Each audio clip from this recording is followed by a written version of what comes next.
Good afternoon, all. Happy Independence Day to us. Because I'm Togolese, 100%.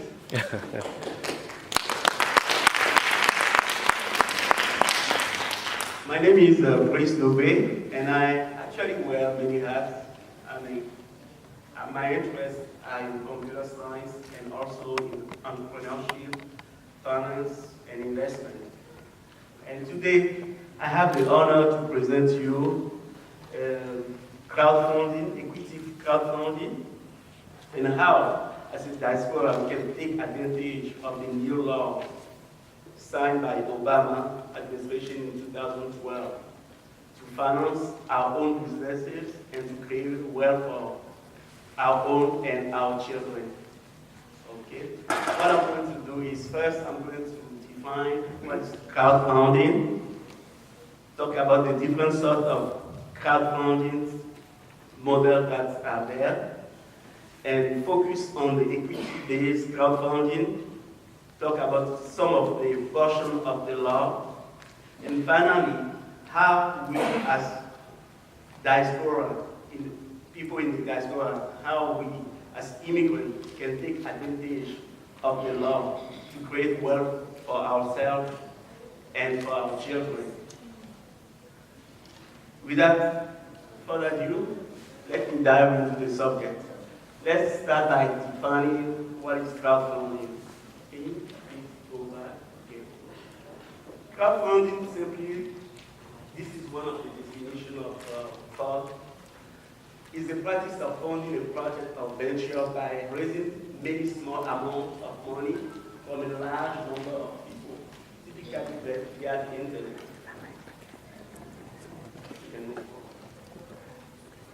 Traditionally, people raise money using the internet for different causes. And let me point out the two different models we usually have in crowdfunding.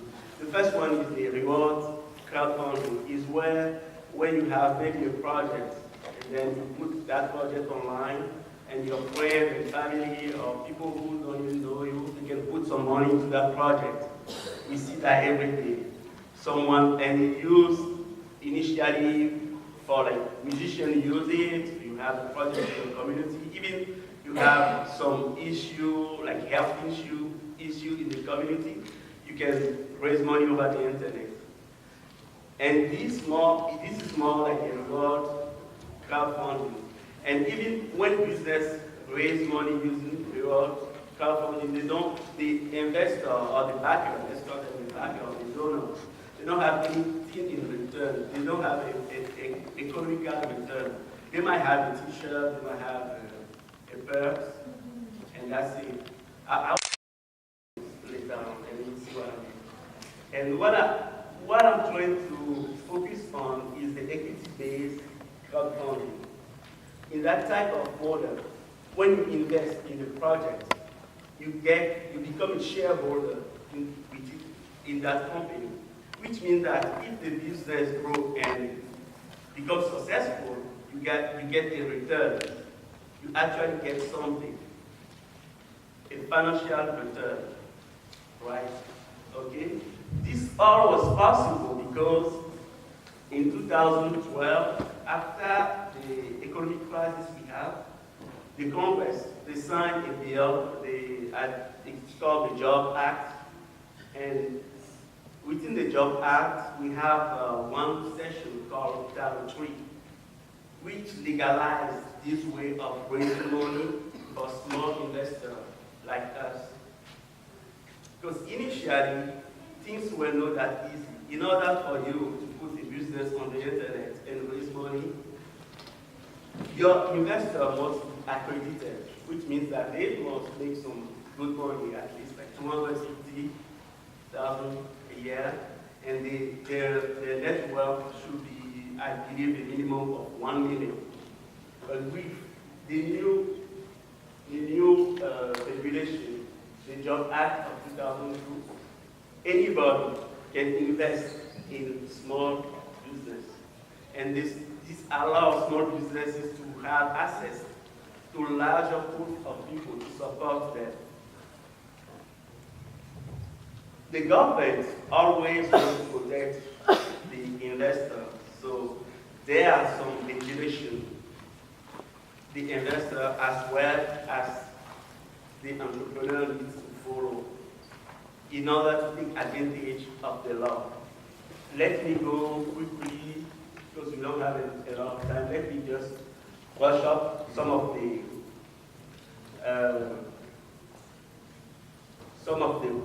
requirements investor needs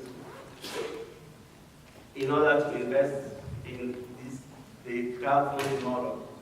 From the investor perspective, if you make less than 40,000, you can invest up to 2,000 in any businesses, crowdfund, in any businesses advertised through a crowdfund portal.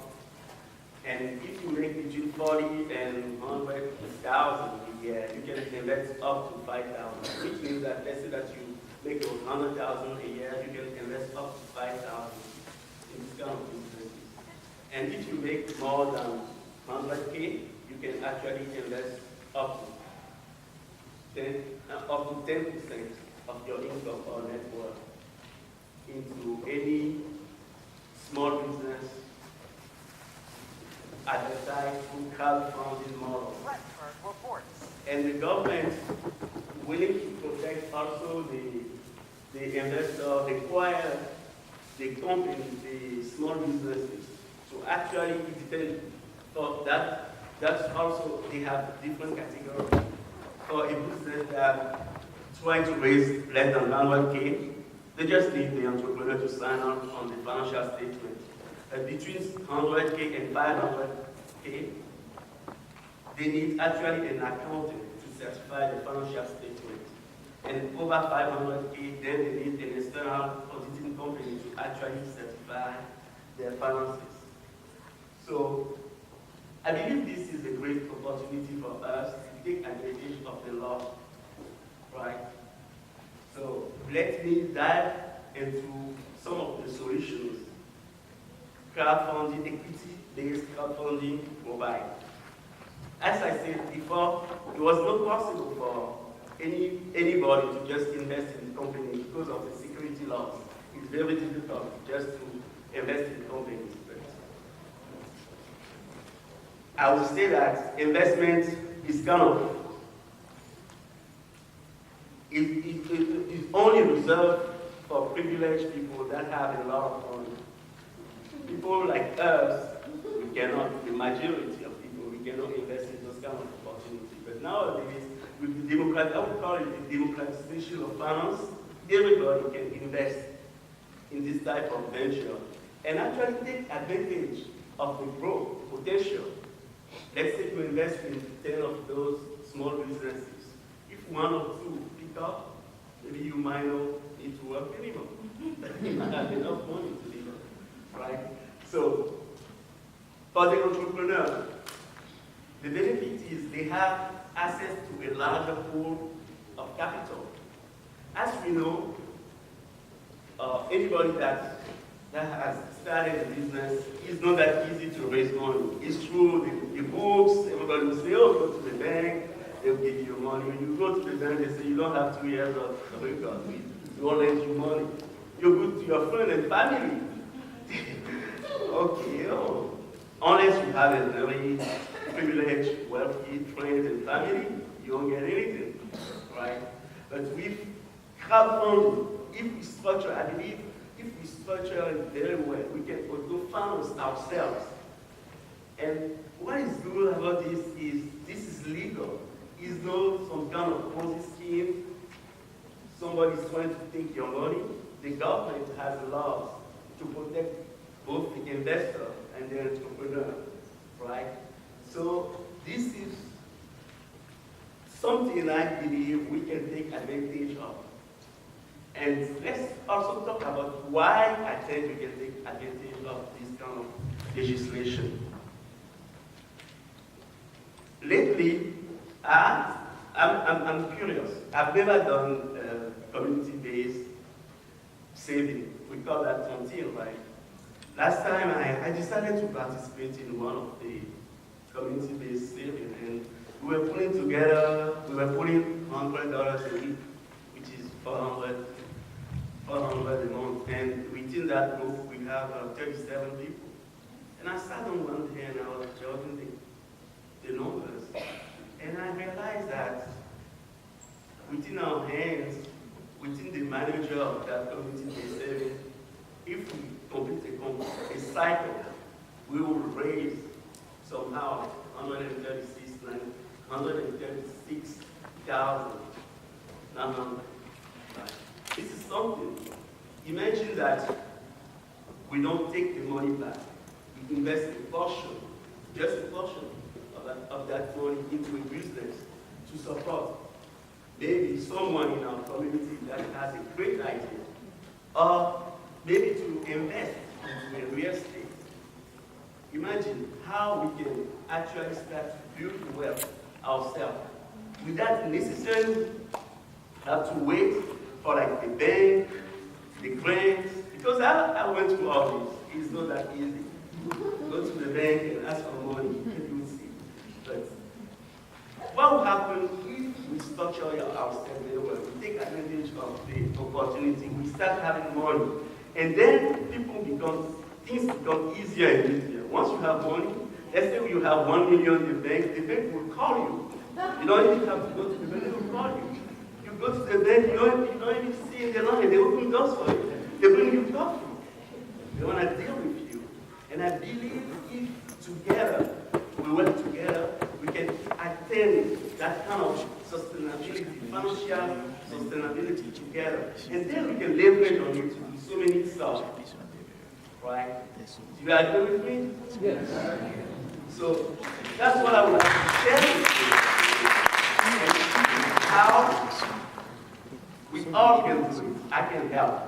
We all can help. We all can come together using existing laws. So we are not inventing anything. Everybody is protected. And if we try, why not? Let's try and see the outcome. Right? So I'm not going to take too much of your time. I see some theories. Maybe I should explain in my language too. Bien lo yo in a kemle kwani. Ibena ile wa iba kia mi ona musuko. Ega video no na miasi.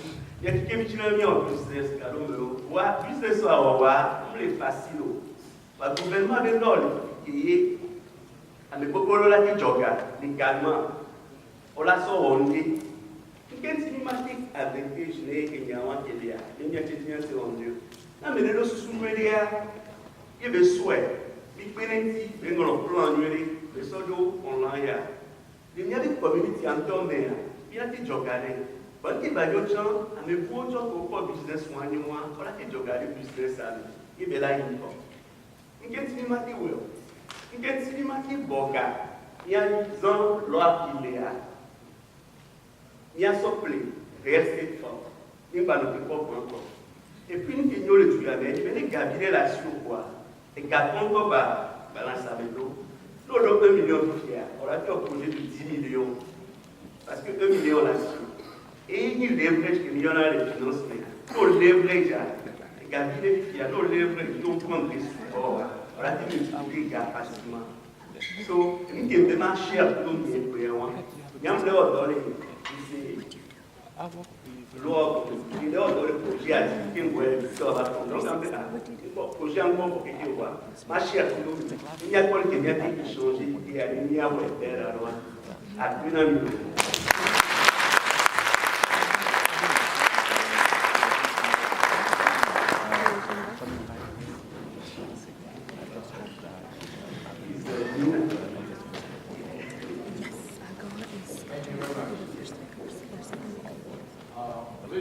Quick questions.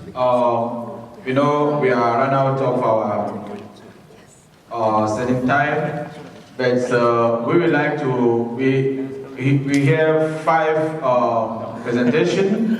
The first one was about Agua, and I'm very glad that I think you guys took notes.